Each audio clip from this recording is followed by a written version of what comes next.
Hi, I'd like to show you a few more coins I got today from my usual coin shop. A lot of these are low value, but I've got quite a big range. I've got one expensive one, but that's the only one this time. So we'll start off in alphabetical order with Brazil, 1908, 40 Reis. A lot of these sort of 19th century coins were in this very dark copper colour, and so sometimes it's very difficult to read them unless you've got very good light. There's the other side with the stars. Brazil, Union of Brazil, 1908. This one's an interesting one. It is British West Africa, 1936. This was the abdication year of Edward VIII. As you can see there, Edward VIII. So this one, Britain didn't, well, they produced some coins, but they were not distributed. But some of the colonies, I believe, did make and distribute Edward VIII coins, and this one is one of them. So in 1936, in British West Africa, you got Edward VIII coins, and you got George the Sixth, who was his brother, who came after him after he'd abdicated. So this one's an interesting one, a halfpenny, Edward VIII, but no portrait, it's just the name. And then we've got the usual British West Africa, which became, I think it was Nigeria. And I've got the penny of the same thing, so only £1.50 for these. It's quite good value, I think. Edward VIII. So 1 penny, and again you've got the same design on that side. Here we've got Canada, 1910, 10 cents. Little bit of silver. And this one is Edward the Seventh. And all his regal glory. Now we've got another Canada. Canada 1963. Lovely beaver there. And here we got a young portrait of Elizabeth II. Here we got one of Denmark, again, one of the dark coins. You have to get it in the right light to get the see it at its best. 5 ore, 1917. All Scandinavian coins, because of the lack of circulation, are always more expensive. We got C10, so it must be Chris 10th. I might find out the Swedish name for Christ. Is it Christophus or something? The 10th, anyway, of that name. Now we got Egypt. That's a 10. Para, I think they were. 1943. Got the name, the number in Arabic and in Mohammedan date and Christian date. And on the other side we've got King. I think it's one of the Farouks. In his little uniform, little scalloped coin. Estonia, in its first independence before it was taken over by Russia and became part of the Soviet Union. So this was pre-Second World War, so it hadn't been incorporated yet by the Soviet Union. So you have this Estonia before the Second World War, when it was independent for a while. Between the First World War and the Second World War, it had independence. 10 centi. Then we got the 3 lions shield. Then we got Finland. 1 penny. 1900. Small little coin. This was I think it was a duchy, Grand Duchy of Russia, so we got the N for Nicholas II. So he was Emperor of Russia and Grand Duke of Finland. Greece, 1912, 5 letter. A little owl on there, usually a symbol of Athens, the wise owl. And here we have that word on the top, Basilian. I think that means emperor or something like that, of Greece. 1912. Another one of Greece, 1894. This is 10 lepta. I think that's a P.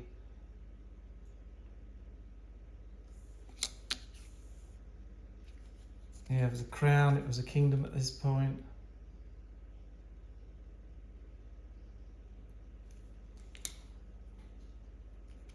Guernsey, one of the Channel Islands. This is a few islands off the coast of France. They're much more closer to France than they are to England, but they're a sort of a British, they come under the British family, I think, because they're not part of the UK, I don't think, but I'm not sure of how they evolved into becoming part of England rather than being part of France, because they are very close to France. There's Guernsey, Jersey, Sark, and I think it's Herms or something like that. There's about 3 or 4 islands. 1914, 4 doubles. It's very difficult to, I think if you're born there you can live there, but it's very difficult to actually transfer and buy something in these islands if you're not a resident. It's not as like us in England. We can just go to Scotland or Northern Ireland or Wales, buy a house and settle there. In these islands it's much more difficult to get a permit to stay. India, 1893, quarter rupee, lovely coin, lovely design, lovely quality of that. And there we got Queen Victoria.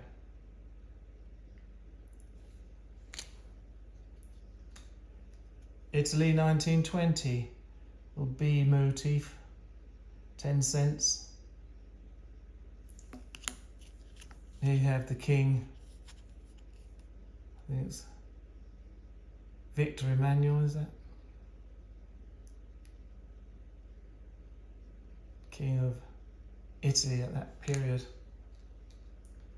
Nice little coin from Japan. I think this is 10 cents. I think that cross is a 10. And you got on top of the 10 you've got a chrysanthemum flower, which is the flower of Japan, 1887. They tend to use regal dates, so they have a date and then they have a year 20, so it might be 1900, year 20, so it's really 1920 because it's the start of the regal year, and then they add on the number of his reign. Here we've got a lovely 10 cents, a lovely girl dragon there, beautiful coin, that one. Now we've got Morocco, northwest of Africa, Morocco, just opposite Spain, 50 francs.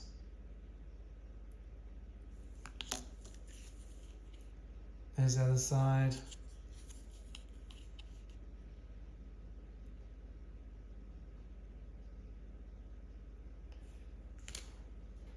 Now, New Zealand, 1964, half penny. Some New Zealand art. And again, we've got a young portrait of Queen Elizabeth II.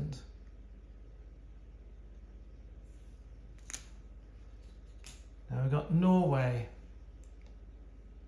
A small little coin. You usually lose this one in your pocket, I think. And I think this is Harkonnen. Is that the 7th? Then you've got that lion with a axe, a very Viking type of weapon, 1907.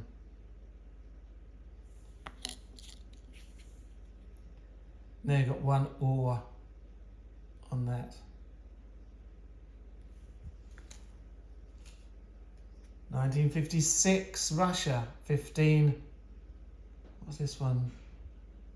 Not sure what the thing is. 1956. Right at the heart of this Soviet period. Lovely coin again, lovely shape, design. Spain, this one's very unusual for Spain. Some of these countries, they've got this thing about having holes in their coins. I'm not sure what that was really for. I can understand with Chinese coins because they were threaded together and hung, you know, so you had money hanging from your belt, I suppose. But I'm not sure what the point of these holes are for Spanish and European coins. Some countries have holes in. Belgium had a few with holes in. What the point was, I do not know. Republic of Spain, 1934. It's quite a nice coin. Very different to the usual Spanish coins. 25 centimos. So it must have been Republic there because there's no head of a king or queen on it. Strait settlements. This one is sort of Malaya, half cent, 1845. So this is quite an early Victorian coin from that period. It's quite nice head there. So it's a nice detail you can see in this. Her hair, the bun.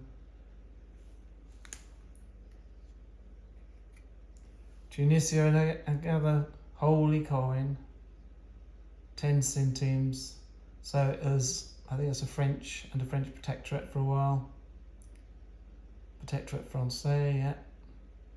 1933. So it tends to be in French and Arabic. This one, it's got the Arabic numbers on it.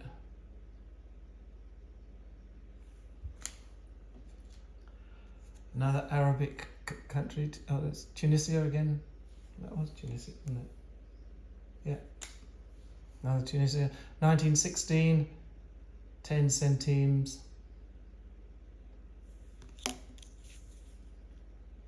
Again with this Arabic on the other side. Lovely script. Easy to make into designs, that script. Here we got one for Turkey or Turkiya, is it, or something that you have to say nowadays. It's not Turkey anymore. You have that I with that umlaut over the E. Turkiya or something. I don't know. But the French still call us Angleterre. We should make them say England. So it's Turkey. A little bit of silver. And again, you got this. I'm not sure what this signature is. Is it Mohammed's signature or something like that? But it's on a lot of these Arabic coins. Another one of Turkey, a bit different. Got the crescent and the star. Because I think the crescent is to do with the Eid.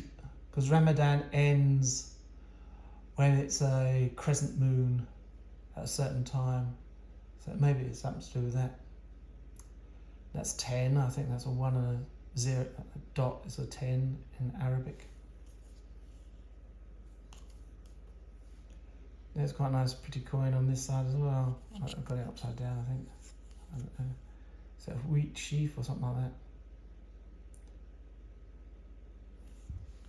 Interesting. The Old Vatican, 1940.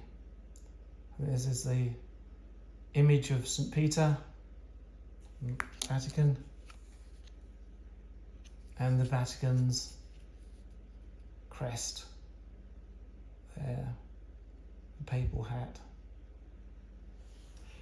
And last but not least, I've got the expensive one. I've got quite a lot of these now, as you must know if you've seen my other videos. I have been collecting these because the bit at the bottom, that always seems to change every year. They seem to have got a new die, and it's slightly different from all the others. There's some slight differences. Sometimes they've got 3 of those little things between his legs. Sometimes they might have 2. It might be a bit higher, it might be a bit lower. The skirt might be thicker or thinner. He might be thinner or thicker. But yeah, so these are quite interesting because they are all different from each year. So 1711, so it's quite an early one of these, and it is from Mecklenburg, I think it is.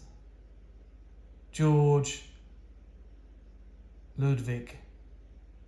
So it had ties to the British royal family. It was part of what became Hanover, and the George the first Hanoverian king of England, came from Hanover, and he didn't even speak English. And these Hanoverians were, I think it says on there, elect, because they were electors. They could partake. There was only a few electors in all of the myriad little statelets that made up the Holy Roman Empire. Only a certain number were able to elect the Holy Roman Emperor, and Hanover was one of them. So that's he was saying there. So it's 24 Marian Grecian.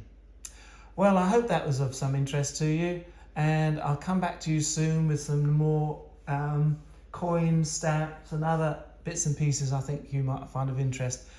Please subscribe, give it a thumbs up. It all does help. I've just got to 400 now, hooray!